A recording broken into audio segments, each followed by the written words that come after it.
नमस्कार साथियों, स्वागत है आप सभी का आपके अपने YouTube चैनल एसएससी जी के क्लासेज में। आज मैं फिर से उपस्थित हूँ आप सभी के लिए प्रैक्टिस सेट नंबर 20 लेकर के, जिसमें 20 क्वेश्चंस है और जितने भी क्वेश्चंस है सभी 27 फरवरी 2024 शिफ्ट 1 का क्वेश्चंस है। तो आप सभी इस वीडियो के अंत तक बने रहें ताकि आपका प्रिपरेशन बेहतर तरीके से हो सके। यदि आप इस चैनल पर नए हैं तो चैनल को सब्सक्राइब करें, बेल आइकन को दबाएं ताकि इसी तरह की वीडियो हम आप सभी के लिए लेकर के आते रहें।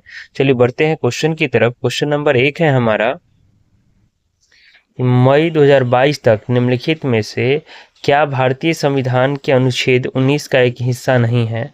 इसका राइट आंसर है ऑप्शन नंबर सी, संपत्ति का अधिकार। संपत्ति का अधिकार जो है वो अनुच्छेद 19 से हटा दिया गया है मई 2022 में, और संपत्ति के अधिकार को अनुच्छेद 300A में जोड़ा गया है। क्वेश्चन नंबर 2 है कि निम्नलिखित में से कौन सा व्हाइट गुड्स का उदाहरण है ना, मतलब व्हाइट गुड्स यानी उजली वस्तु। तो ये है एयर कंडीशनर और एलईडी को जो है व्हाइट गुड्स के अंतर्गत रखा गया है। क्वेश्चन नंबर 3 है कि उस्ताद जाकिर हुसैन डैश बजाते थे। तो इसका राइट आंसर है आपका ऑप्शन नंबर सी, तबला बजाते थे। तबला वादक में और प्रसिद्ध व्यक्ति की नाम का अगर हम चर्चा करें तो अल्लाह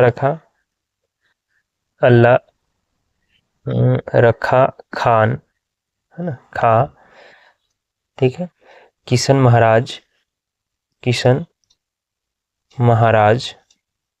ठीक है, और भी बहुत प्रसिद्ध व्यक्ति हैं। अगर हम बात करें यहाँ पे सितार वादक की जो प्रसिद्ध हैं, पंडित रविशंकर, ठीक है, निखिल बनर्जी,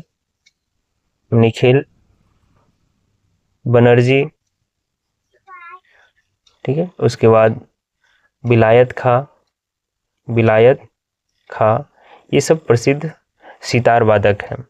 वही अगर हम बात करें यहाँ पे संतूर वादक की, चलिए अगर हम बात करें यहाँ पे संतूर वादक की, तो संतूर वादक में शिव कुमार शर्मा, और वही हम बात करें, चलिए अगर बात करें हम यहाँ पे गिटार की, तो पंडित ब्रिजभूषण,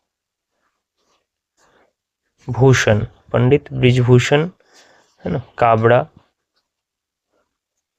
जो कि गिटार वादक थे। क्वेश्चन नंबर 4 है कि भारत के तत्कालीन वायसराय 1876 से 80 में शासित है ये लॉर्ड लिटन द्वारा प्रस्तावित इस अधिनियम का उद्देश्य स्थानीय प्रेस को ब्रिटिश नीतियों की आलोचना व्यक्त करने से रोकना था, और विशेष रूप से उस विरोध को जो दूसरे डैश यानी जो कि 1878 से 80 की शुरुआत के साथ बढ़ गया था, यानी जो इसका राइट आंसर हो जाएगा हमारा ऑप्शन नंबर ए हो जाएगा, आंग्ल अफगान युद्ध की शुरुआत से ये बढ़ गया था।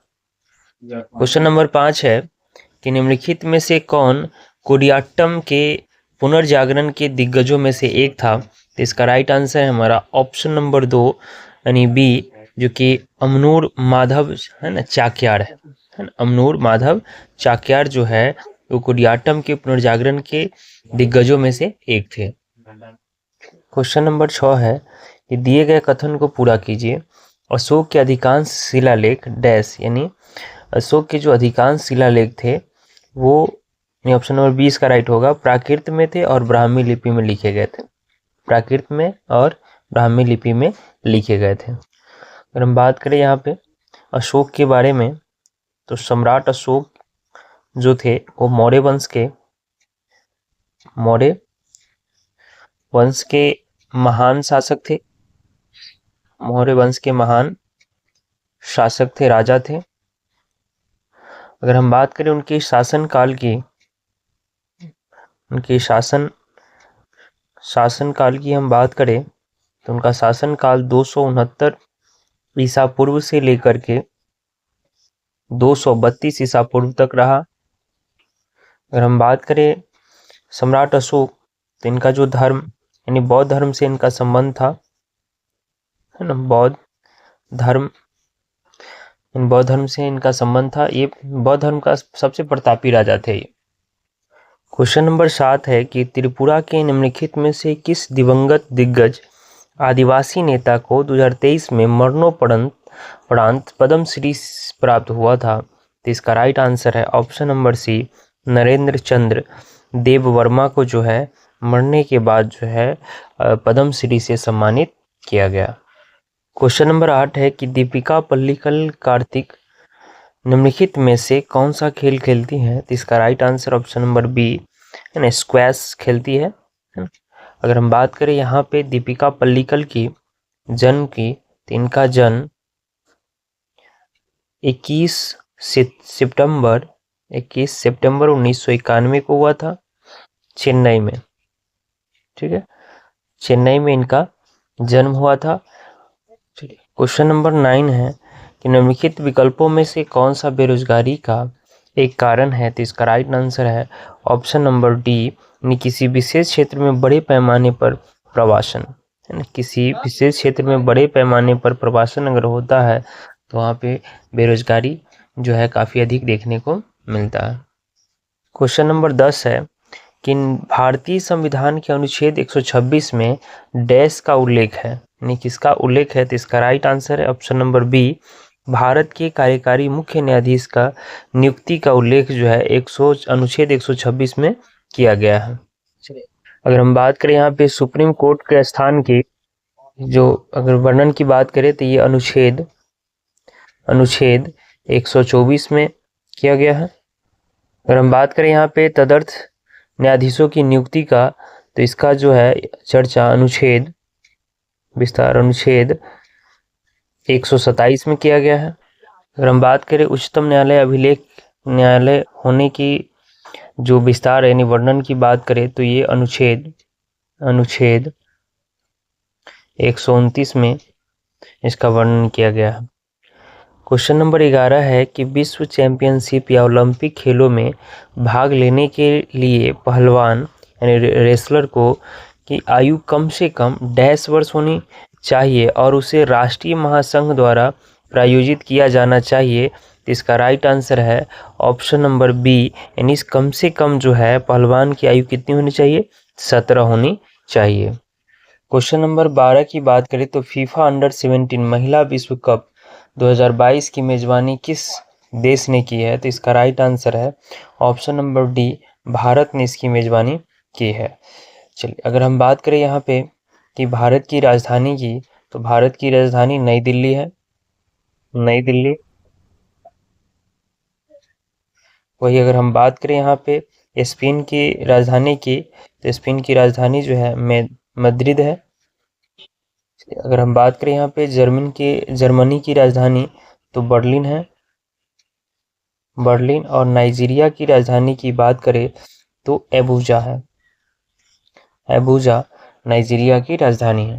चलिए, क्वेश्चन नंबर 13 की बात करें तो निम्नलिखित में से किस वर्ष में है ना नाबार्ड ने मायरादा को एक्शन रिसर्च प्रोजेक्ट के लिए मंजूरी दी थी? तो इसका राइट आंसर है ऑप्शन नंबर बी, 1987 में दिया गया था। ठीक है, 1987 में दिया गया था। अगर हम बात करें यहाँ पर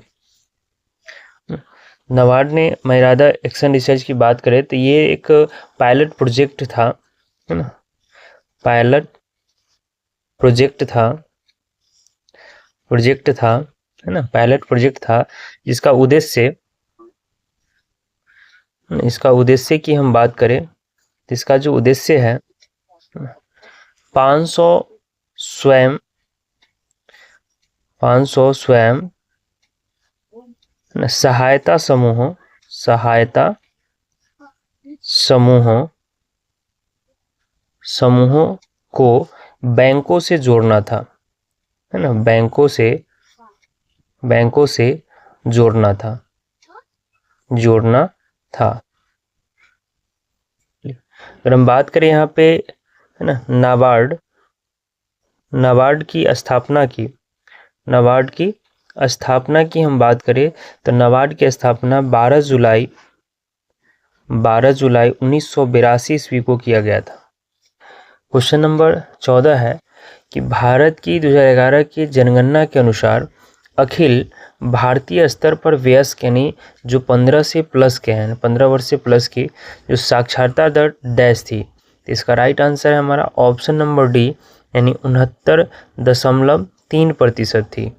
वही अगर हम बात करें 2011 की जनगणना के अनुसार है ना, भारत की कुल साक्षरता दर की, है ना, कुल साक्षरता दर की अगर हम बात करें, कुल साक्षरता दर की अगर हम बात करें तो 74.04% है।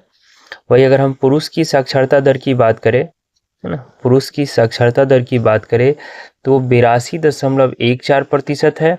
वही अगर हम महिला की साक्षरता दर की बात करें तो महिला की साक्षरता दर 65.46% है। क्वेश्चन नंबर 15 है कि हिमाचल प्रदेश में निम्नलिखित में से कौन सा एक पुष्प उत्सव है ना, यानी हिमाचल प्रदेश में मनाया जाता है और ये पुष्प उत्सव है। तो इसका right answer option number D है पुलाइच उत्सव, है ना, पुलाइच उत्सव जो कि एक पुष्प उत्सव भी है जो कि हिमाचल प्रदेश में मनाया जाता है। अगर हम बात करें यहाँ पे चित्रौल उत्सव का, तो ये भी हिमाचल प्रदेश में ही मनाया जाता है, हिमाचल प्रदेश में ही मनाया जाता है। ये अप्रैल माह में मनाया जाता है, अप्रैल माह में मनाया जाता है और इसको वसंत महोत्सव भी कहा जाता है। वही अगर हम बात करें यहाँ पे बैसाखी उत्सव की, तो जो बैसाखी उत्सव है वो पंजाब में मनाया जाता है, पंजाब में मनाया जाता है। चलिए अगर वही हम बात करें डूंगरी उत्सव, तो ये भी उत्सव जो है वो हिमाचल प्रदेश में ही मनाया जाता है, हिमाचल प्रदेश का ही उत्सव है। ये हिमाचल प्रदेश के, है ना, कुल्लू घाटी में मनाया जाता है, कुल्लू घाटी में मनाया जाता है और ये मई के महीने में मनाया जाता है। क्वेश्चन नंबर 16 है कि अगस्त 2023 में ग्रीस के राष्ट्रपति द्वारा Grand Cross of the Order of the Honour से निम्नलिखित में से किसे सम्मानित किया गया है। तो इसका राइट आंसर है option number C, Narendra Modi ji को जो है सम्मानित किया गया है, जो कि वर्तमान में भारत के प्रधानमंत्री है, भारत के प्रधानमंत्री है। वही अगर बात करें हम यहाँ पे जगदीप धनखड़ की, तो ये भारत के उपराष्ट्रपति है वर्तमान में, है ना, उपराष्ट्रपति है, भारत के उपराष्ट्रपति है। और साथ ही साथ जगदीप धनखड़ जो है वो राज्यसभा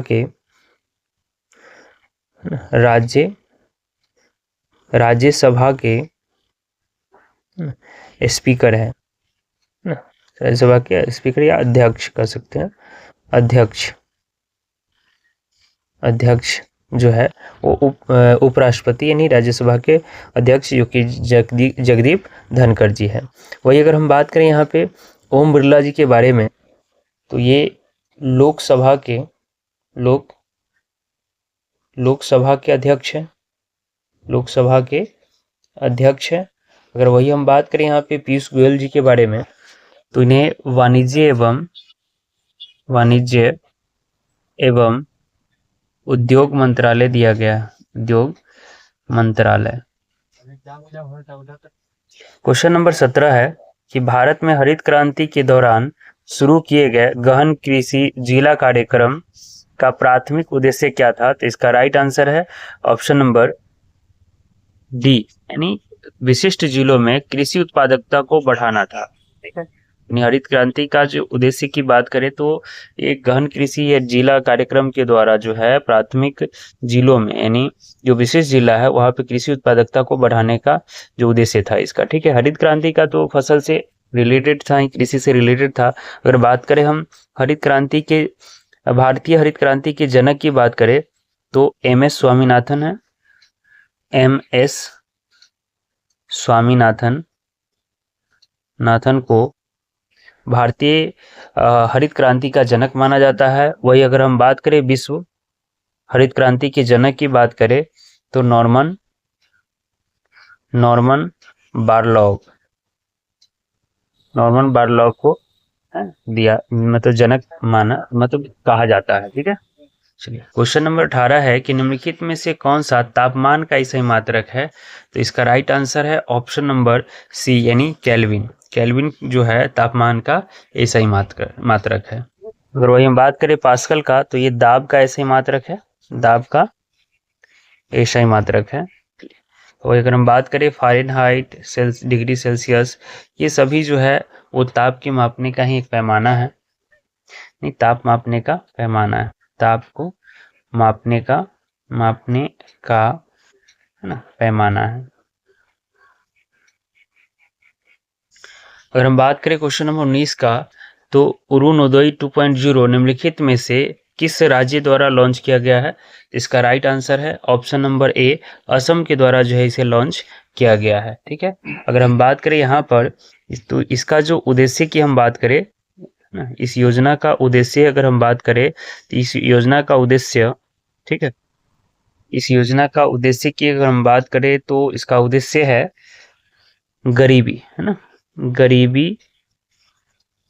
गरीबी दूर करना इसका उद्देश्य है, करना या गरीबी उन्मूलन कह सकते हैं, दूर करना इसका उद्देश्य है। इस योजना के तहत, है ना, इस योजना के तहत जो आर्थिक रूप से जो कमजोर महिलाएं हैं, आर्थिक रूप से कमजोर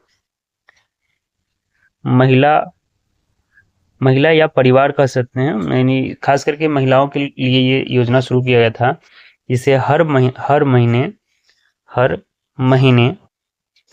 1,000 रुपये की सहायता की जाती है, सहायता दी जाती है। क्वेश्चन नंबर 20 है और ये लास्ट क्वेश्चन इस वीडियो का। निम्नलिखित में से किसे अक्सर आधुनिक भरतनाट्यम की जननी कहा जाता है? तो इसका राइट आंसर है option number A, Rukmini Devi Arundale को जो है आधुनिक भरतनाट्यम का जननी कहा जाता है। उम्मीद करते हैं कि वीडियो आप सभी को काफ़ी पसंद आया होगा, तो वीडियो को लाइक करें, शेयर करें, चैनल को सब्सक्राइब करें, बेल आइकन को दबाएं ताकि इसी तरह की वीडियो हम आप सभी के लिए लेकर के आते रहें। मिलते हैं नेक्स्ट वीडियो में, तब तक के लिए धन्यवाद।